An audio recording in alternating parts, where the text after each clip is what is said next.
pinakamagandang university. Nasabi na meron pa, dito, sabi niya, Real Estate.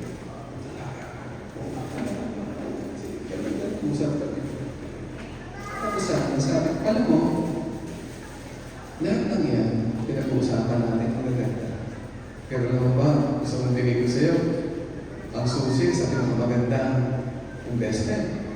Sige ko, ano yun? Mag-invest ka sa Kingdom of God. Bakit naman ito?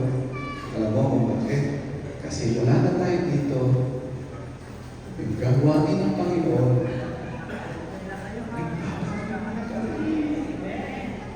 wala na tayo. Nandiyan pa sila ng gawain. After a week or two,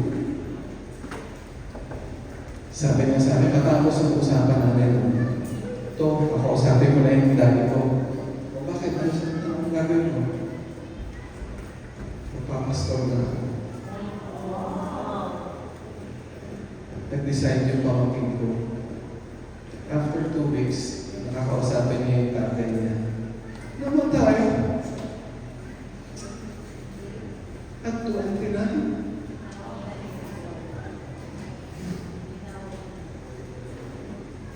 Pero bago siya namatay, alam mo, yung nanay niya, tatay niya, binila niya ng SUV na Mercedes-Benz. Yung kanyang mga kapatid na baka sa kanya, pinasok niya lahat sa bangka. At pinrovide niya ng Mercedes-Benz sa daan ng kanyang mga kapatid. And then lahat ng kanyang mga sapatos na Gucci, yung kanyang Rolex na Rolex, lahat ng kanyang outfit na signature belts, caps, hoodies, shirts, shoes. Minana lahat ng mga kapatid. Pati yung galing niya sa numbers.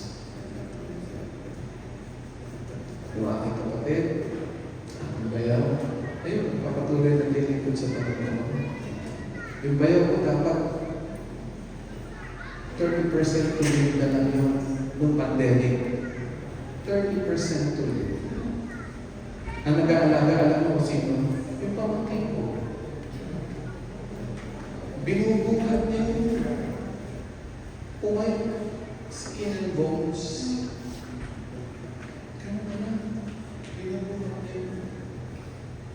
Pandemic, tapos kumuha ng hospital. At tapos diabetic pa yung kanyang atay. So napakahirap bigyan ng gamot. Kasi nagkakaroon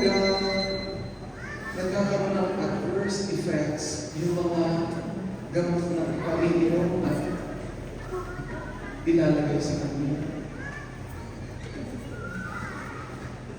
Ang blood sugar niya, meron siya na sugar sickness. Umabot ng 800. Pang-3 tao yung kanya sugar count.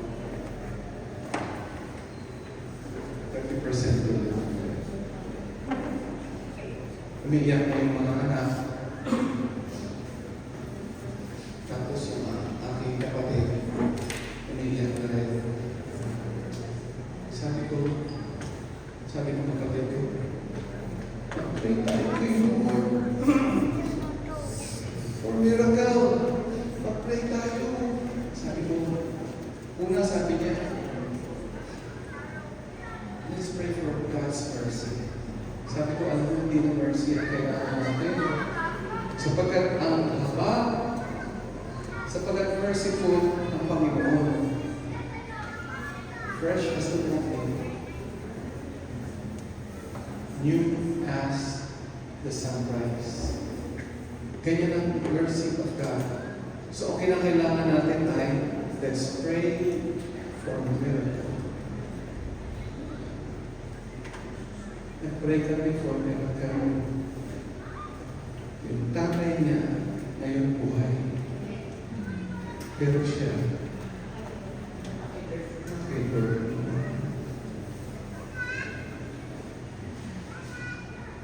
Paano mo masasabi na ang Diyos ay buhay? Marami nagtatanong sa Diyos, di ba? Maraming lumalayo, maalis na ng simbahan, gagalit sa Panginoon. Talagang may Diyos. Bakit ganun? Bakit ganyan? May Diyos kapatid at buhay ang Diyos. Paano mo naman masasabi buhay ang Diyos? Sino sa inyo karating ng Amerika?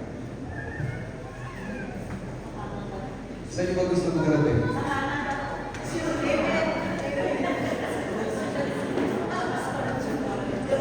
Sige, sabihin niyo na, pinaka-imposible na maiisip niyo na hindi kayang gawin ng tao. Saan niyo gusto mong pumunta na sa palagay niyo napakahirap kumuha ng visa? Sa palagay niyo na.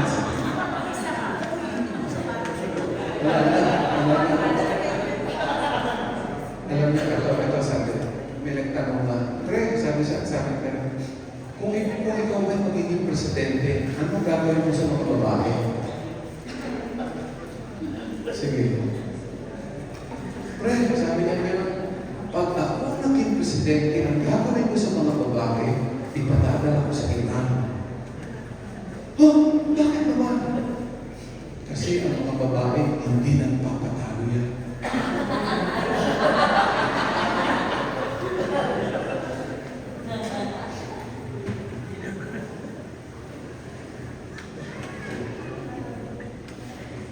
Mukhang hindi mo kaya yung marami. Pero palagi ko yung mga lalaki, hindi lang kikibo. Outside ko lang po.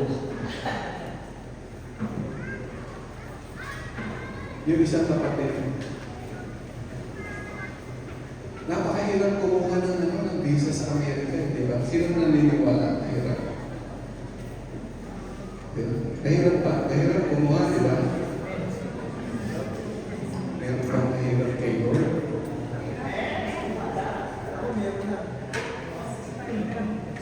Yung pamangkin mo,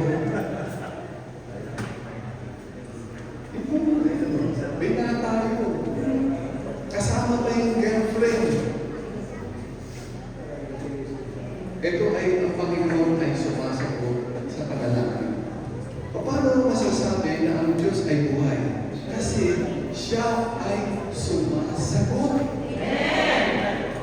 Sabihin niyo nga sa tabi niyo, ang Diyos ay sumasagot.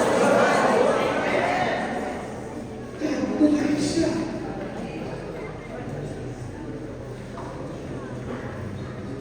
Yung pamangkin ko, tumawag sa akin, Tito, binigyan ako ng visa. Sinagot ni Lord. Yun ang kanya sinishare dito. Tumawag sa akin yung kapatid ko, si Pastor Alex. Nandito sila, sinadalaw ni Sister Ian. Sa akin ni Pastor Alex. Ito pamangkin natin. Kaya kilala ng Sister Ian. Walang bukang bibig, kundi na talagang panalangin na sinagot. Ito naman di ba? Yung good news, hindi mo maitatago yun. Kasi bakit? Sasabi ng puso mo. Hindi mo kakayanin. Talagang ang good news ay ibinabahagi. Good news na rin. Lumalman. Sige, kayo bigyan ng visa. Paano? Sister, sis, paano mo sasabihin? Sis, paano mo sasabihin? Halika, sabihin mo. Sige. Alam mo, binigyan siya ng visa. Yes, Lord!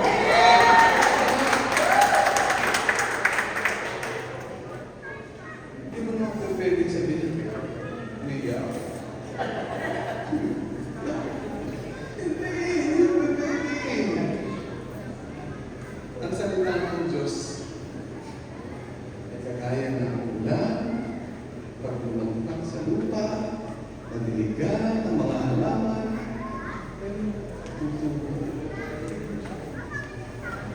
Kaya meron tayo nakakain eh. Diba? Sa Panginoon. Kaya ito, sinasabi ko sa inyo mga narinig ko ngayon. Yung sinfero kasi alam niyo masasakta kayo lahat. Kasi parang, bakit ganun? Good news kung sinishare ni Bishop and then suddenly, masakit ang katotohanan. Sabihin nyo nga sa inyong katarin, masakit ang katotohanan. Kapila.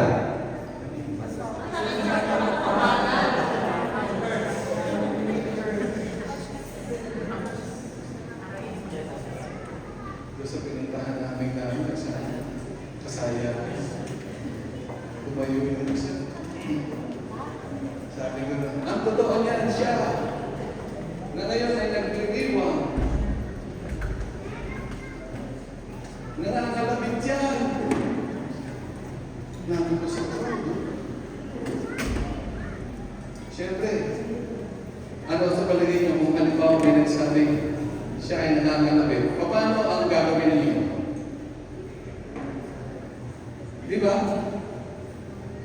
Maaaring ba hindi niyo tignan? Sige, siya! Eh di kasayahan ganyan, nagdiriwang. Biglang sasabihin na, alam niyo ba, gusto niyo maaaring yung katotohanan tungkol sa kanya. Ano yun? Di siyempre, mga tao na yun. Ano kayo sasabihin niya? Di ba? Nangangalabit yan. Naku, hindi pa ba? Pakikita niyo gano'n. Yung mga ulo ng mga tao bigla. Di ba? Sige nga, kung halimbawa, ituturo ko, nangangalabit siya. Sige, at sa akin titingin, siyempre doon sa tinuturo niya, kaya makikita ko gano'n lahat. Yan. Pero masakit kasi ang katotohanan. Tandaan niyo ba yung naibahagi ko? Doon sa Amerika, sa yung Colonel's Chicken, tandaan niyo ba yun? Kentucky, fried chicken. KFC. Order ng tuko. Take out. Nilagay na ngayon doon yung ano? Yung order nila. Pagbigay niya yun doon sa couple na nakaupo na umorder ng take out, tuwa na sila. Isang bucket eh. Diba? Chicken ito, no? Spicy, original. Aba, ito ngayon. Pagbukas ng couple, maraming dollars ang nakalagay. O, ibabalik niyo ba yun o hindi? Isang bucket ng dollars ang naibigay sa kanila. Anong ginawa nila? Sabi ng ako, hindi. Yung iba nga, di ba, pagkakuan eh.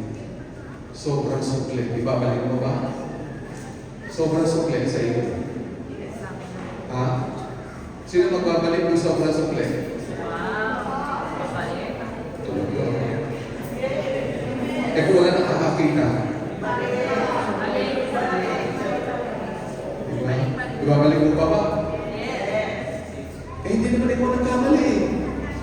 Ibabalik mo pa.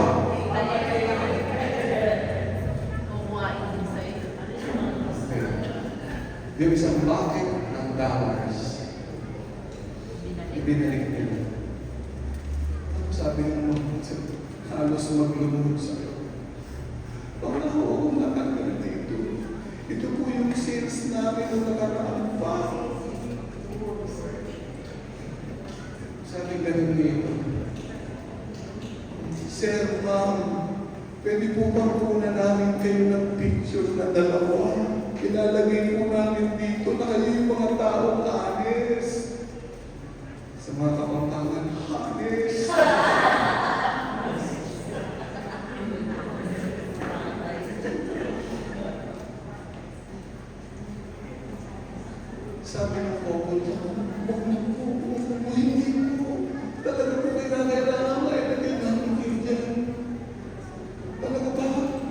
Hindi mo pwede.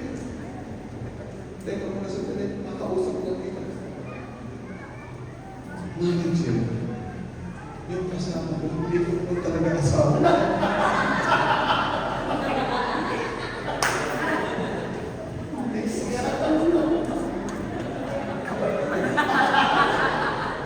Pero honest ka.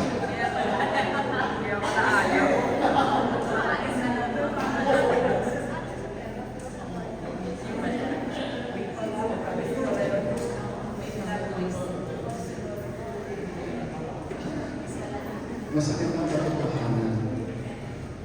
Pero ang katotohanan, mga kapatid, ayon sa Bible. Ito yung text ng Pinoy. Tignan. Ayan. Sabihin ko, basahin nga natin.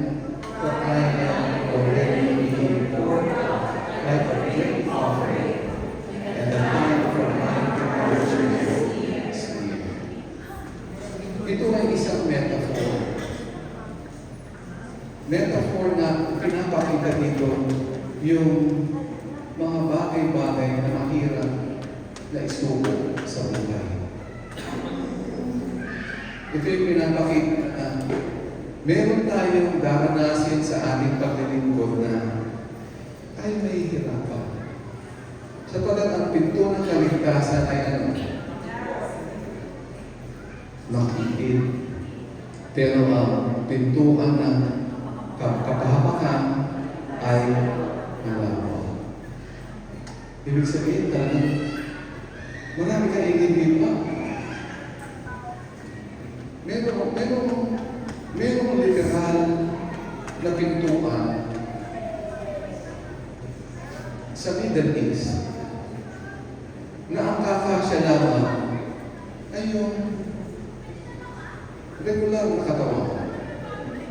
Pag pinag-usapan ng katawan, di ba?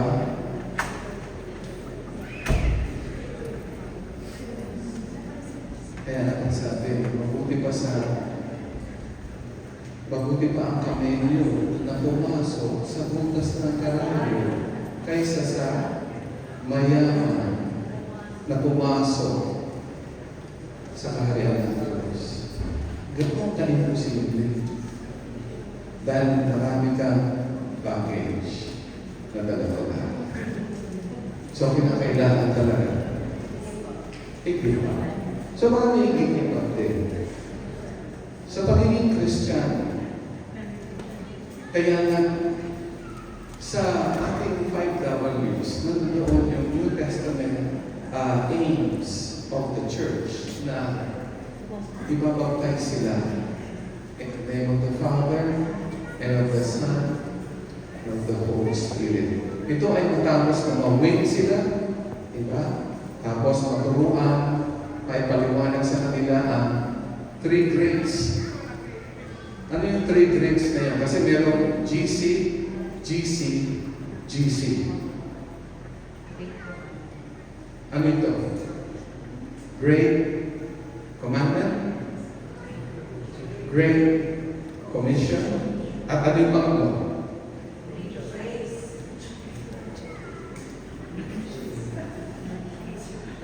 Ano?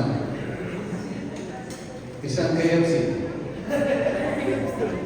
Ito. Okay. Great celebration. Sapagkat ito yung tinatanong ng lahat. Ito yung tinatanong natin. Sapagkat ang buhay natin dito, temporary lang. Pero ganun tayong tinatanong. Sa pagbabalik ng Panginoon, we will have this grand reunion. And we call that the Great Celebration. Gusto niyo ba makasama doon? Pero maraming i-give up. Maraming susuko. Kaya kinakailangan talaga maging Christ-like eh.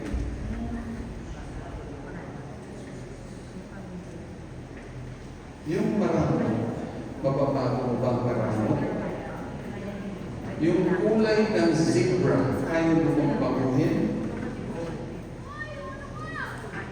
O yung kulay ng Dalmatian, kaya mo bang baguhin?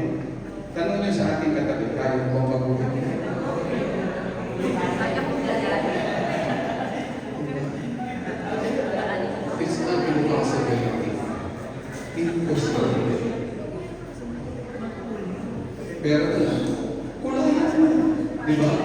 sprayan mo. Diba? Pero, babalik at babalik pa rin. Kaya yung parang ba, mababago, may pagkakataon ba bang mabago? Tanungin natin ang kagabi. May pagkakataon. Yung taong may sipong dulit, hindi malaglagan. Sabihin nyo nga sa inyong kapatid, may sipong dulit.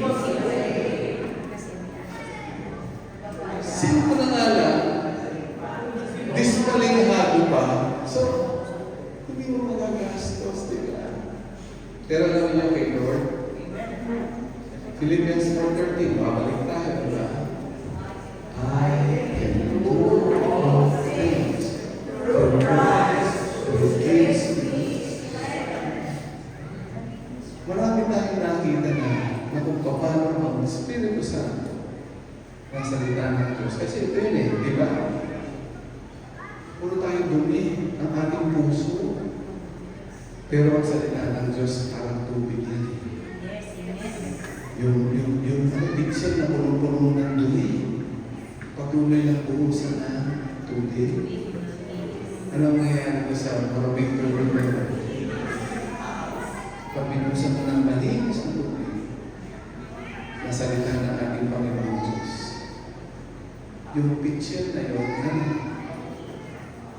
aawas na aawas yung mga dumi, tanggal sa siya, ay maging tulad na ng isang niebe.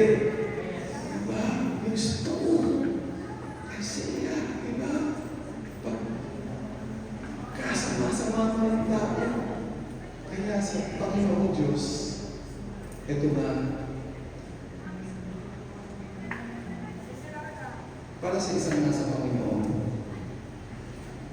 there are no stale breads, only puddings. Sabihin na sa inyo talaga. There are no stale breads, only puddings. Magandang ilagay sa t-shirt yan, ano? Diba? There are no stale breads, only puddings. Ibig sabihin sa Tagalog, walang masamang tinapon. Ganun kayo. Ganun ang isang tao na kapag siya ay nakipag-isa na kay Kristo. Maging ang masasakit at mapapait sa buhay. Bakit ano ba yung mapait sa buhay? Ano ba yung natutuhanan na masakit? Ang unang-una, gagawin na lang natin sa area ito, tuloy mo, Pastor Urban, ha? Ang number 1 ay ito. Everything changes. Ang lahat ay nagbabago. Naniniwala ba kayo na masakit ang umibig?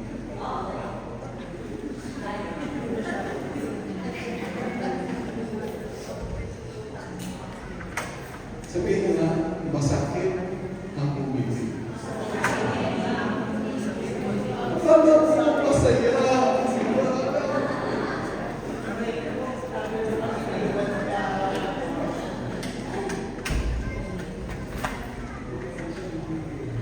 Diba? Ito pagkakabibig kasi mo sa hindi lang masakit ang pag-ibig na ito. Ang pag-ibig ay malungkot. Diba? Malungkot ang pumibig. Lalo na kung hindi ka iniibig.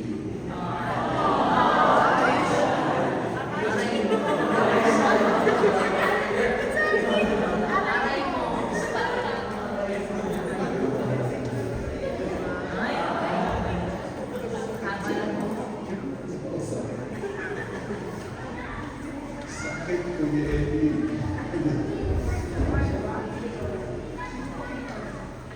Kasi nothing is permanent.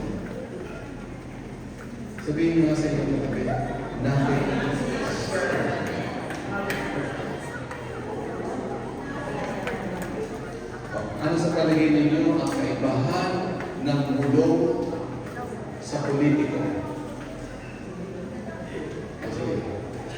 ang kaibahan ng bulong sa politiko? Brother Kapitan.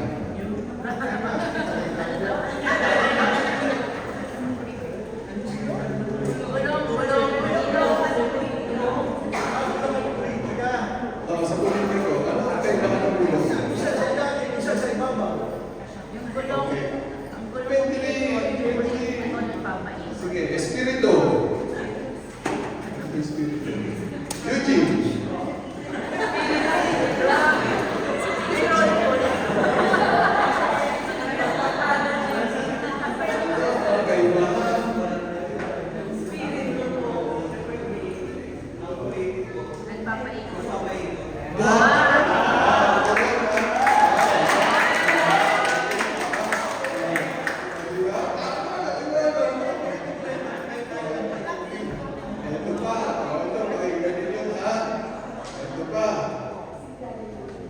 Ang bulong, habang tumatakbo, numinipis. Ang politiko, habang tumatakbo, kumakapahan.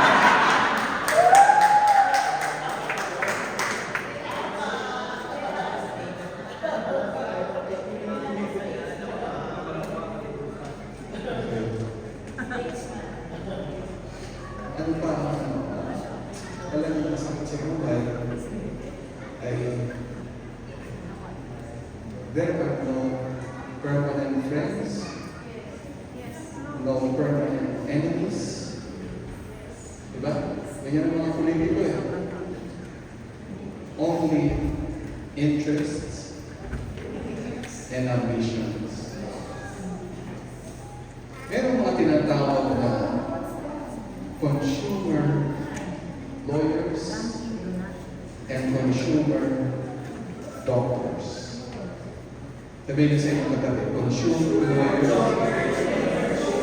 consumer doctors. Mga kapatid, ang acceptance fee ng isang kaso sa palagay niyo magkano ang abutin?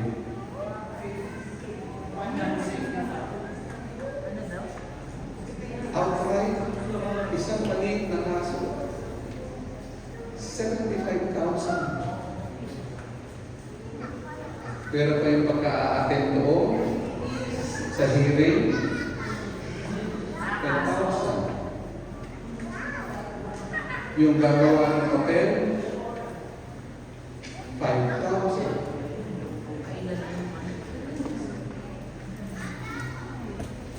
Gano'ng katagal matatapos ang kaso?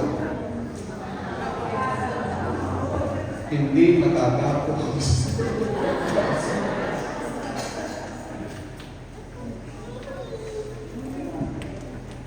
Ano ibig sabihin ng mga consumer lawyers and consumer doctors? These are the people, these are the professionals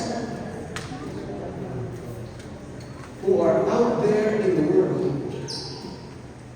to enrich themselves and fatten their pockets.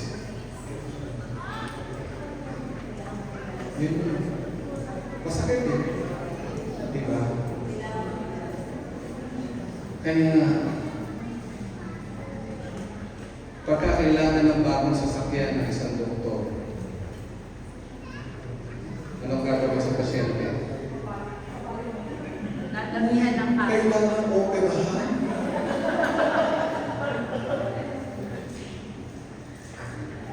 Pagka kailangan ng bagong baka dyan sa alabang, Emergency na yun. may procedure yan eh. Malala. Kung ilang procedure, medyo malala. Consumer, lawyers, and consumer doctors. These are the professionals who are out there to enrich themselves and to fatten their pockets. Kaya kailangan nila si Lord. Ang Word of God. Kailangan nila si Jesus. Sino magsishare sa kanila?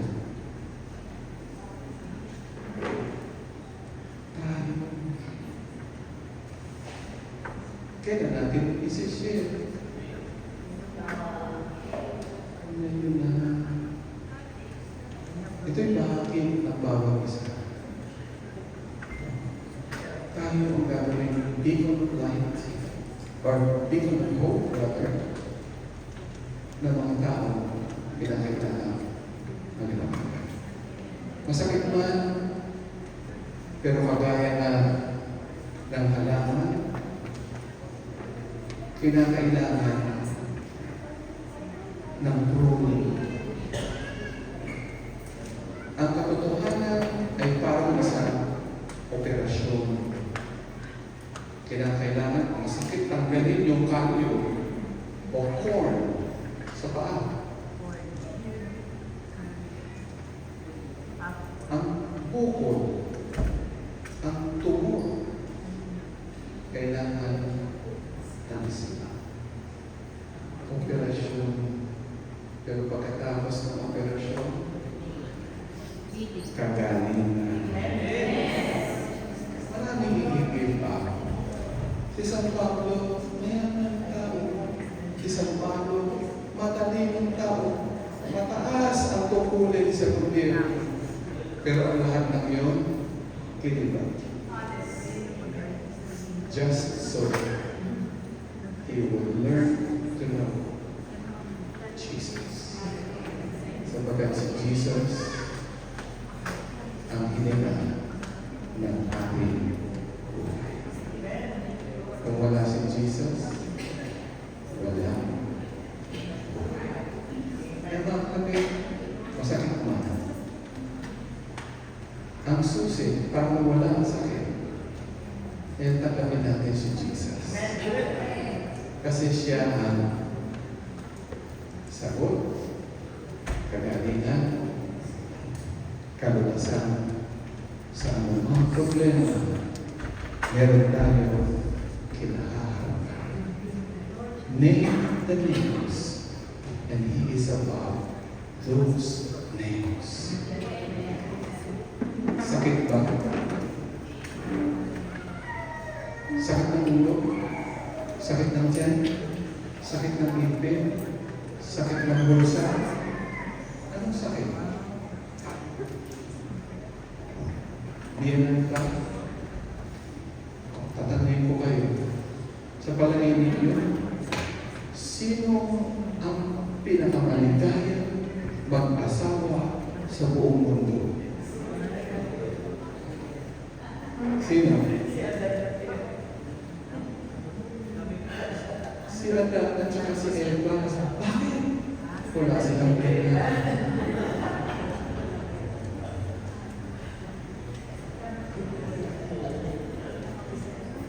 Okay. Of course, ang pinakamasaya, yung maakay mo sila, pati ang biyanan mo. Diba? Palagparan nga natin.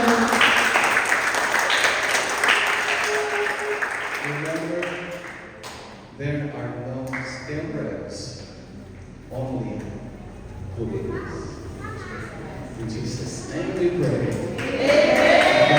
Salamat sa Lord. Bishop, praise the Lord. Salamat sa Lord. Tayo na po ngayon lahat, mga kapatid.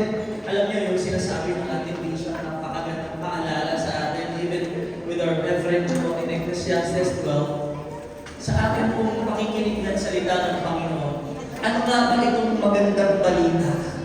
Ano ba itong sinasabi ni Bishop na dapat na sumasabog sa iyong puso na hindi mo pwede, hindi ibahagi?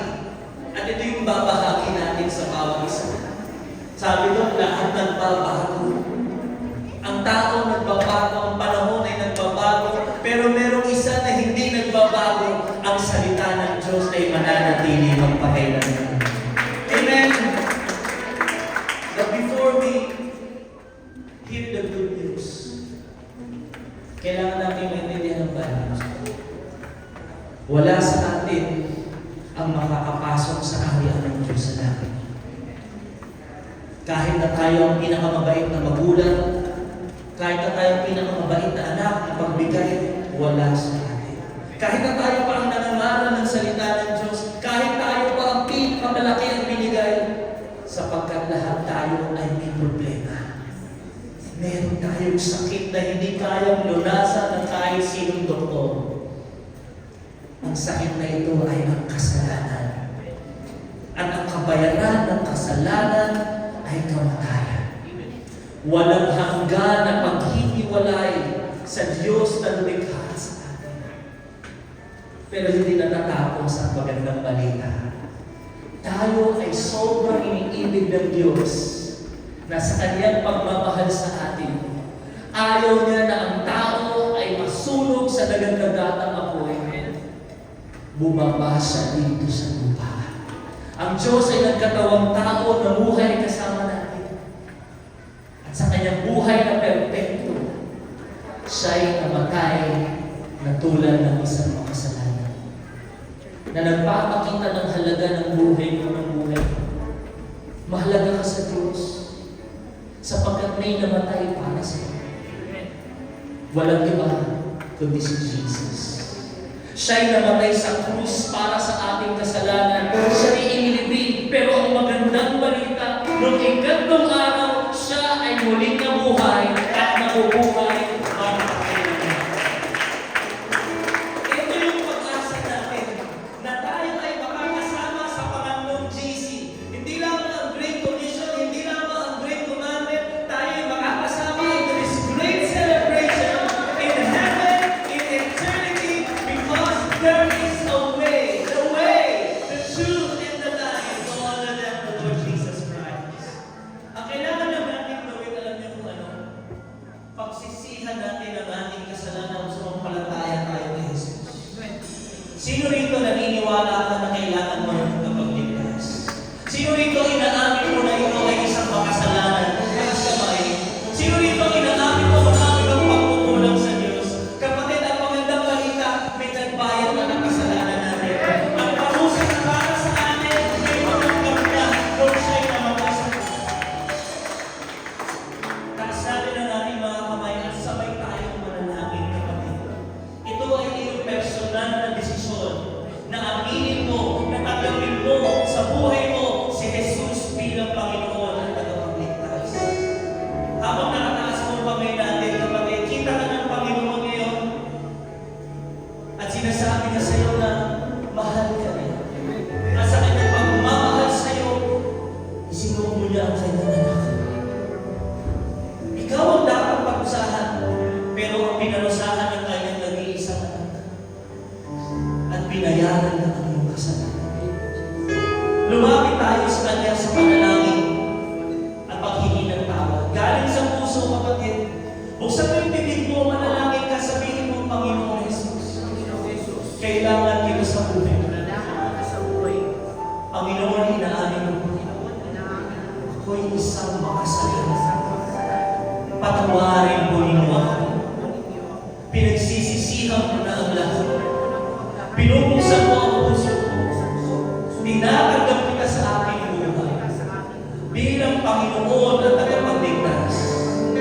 Sumasampalataya ako na ikaw ay namatay sa krus para sa aking mga kasalanan. Ikaw ay inilibing at nung ikatlong araw ay muling nabuhay. At nabubuhay magpakailanman. Salamat po, Panginoon. Tinatanggap ko ang pagpapatawad mo at buhay na walang hanggan sa pangalan ni Jesus. Amen. Tinatanggap ko yung palakpakan mo, Panginoon. Thank you, Lord. Alam niyo mga kapatid, kung tayo po ay susuporta, gaya ng sinasabi ng ating mga leaders, suportahan natin ang gawain ng Diyos. Amen? Ang pagtatanim ay nagagarantiya ng pag-ani. Kapag tayo po ay laging nagbibigay na bukas ang kamay, sigurado bukas din tayo tatanggap sa Kanya. Amen? Ang lahat ng umaasa sa Diyos ay kailangan din sumunod sa sinasabi ng Diyos. Alam niyo ba, in Matthew chapter 10, ang sabi nun, kahit isang basong malamig na tubig ang ibigay mo sa mga lingkod na ito, sigurado gagantimpalaan ko. Kung ano ang gantimpala sa kanila, gayon din ang gantimpala sa mga magbibigay. Kaya alam niyo mga kapatid, lagi naman po tayo nagbibigay. Pero this time, ang ibibigay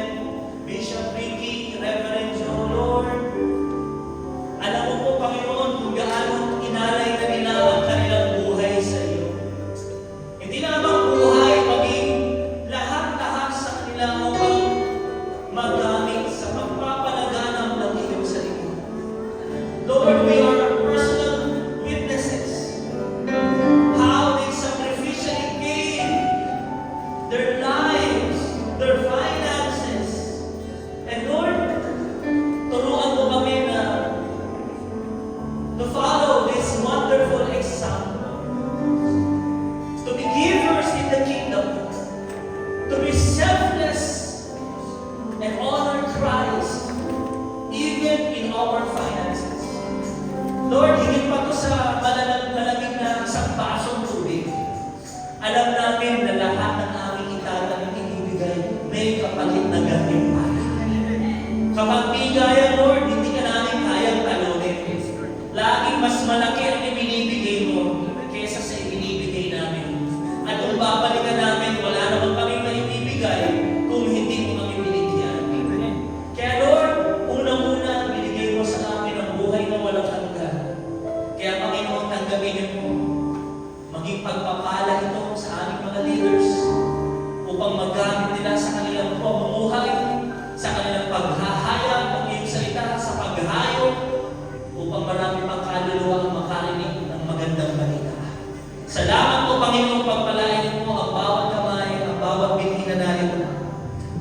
Kami aasa ng masaganang pagpapala o Diyos. Sabi mo, gustong kakan, siksik, diglig, umaapaw, ibabalik, umaapaw ito, Panginoon. Kaya, Panginoon, salamat, tinatagal namin sa pangalan ni Jesus. Amen. Amen. Thank you, Lord. Everybody.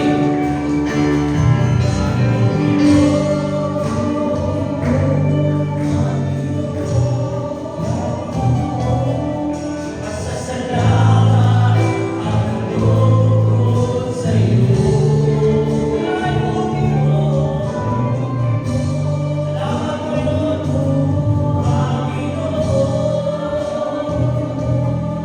Pasasalamat ang loob sa iyo. Sino po dito kanina sumabay kayo sa panalangin? Humingi kayo ng tawa kay Jesus. Sino dito kanina naniwala ka na pinayaran ni Jesus yung mga kasalanan mo? Sino dito kanina pinagsisihan mo yung mga kasalanan? Alam niyo, magandang balita, kapatid, pinatawad na tayo ng Panginoon. Amen! Palakpakan natin ang Diyos.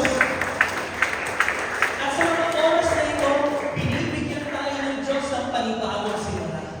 Let us do the great commandment to love the Lord your God with all your heart, soul, mind, and strength. As we wait